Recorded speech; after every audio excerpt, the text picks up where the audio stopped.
Some days feel heavy, not because of what you're doing, but because of what you're engaging with.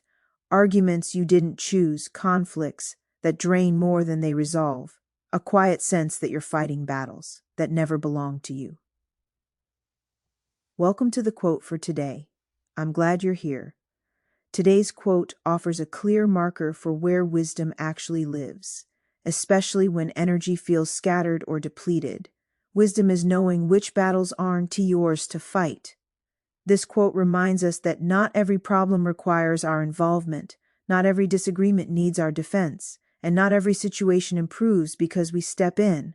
When we try to fight every battle, we spread ourselves thin and lose clarity about what truly matters. Wisdom isn't avoidance, it's discernment.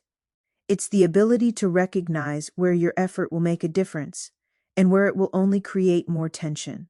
Some battles are rooted in other people's fears, expectations, or unresolved issues. Carrying those doesn't make you strong.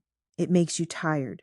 When you step back from what isn't yours, energy returns, focus sharpens, you begin to show up more fully in the places where your presence actually helps.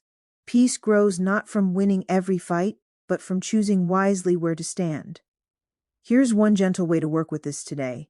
Notice one situation that's been pulling at your attention or emotions. Ask yourself honestly whether engaging will bring clarity or simply drain you. Let that answer guide your choice. Carry that discernment with you as the day unfolds. You don't need to engage with everything that invites a reaction. Wisdom often looks like knowing when to walk away. And here are two related thoughts to sit with. Discernment preserves energy, and peace grows when effort is placed wisely. Until we meet again tomorrow, let's make it a great day.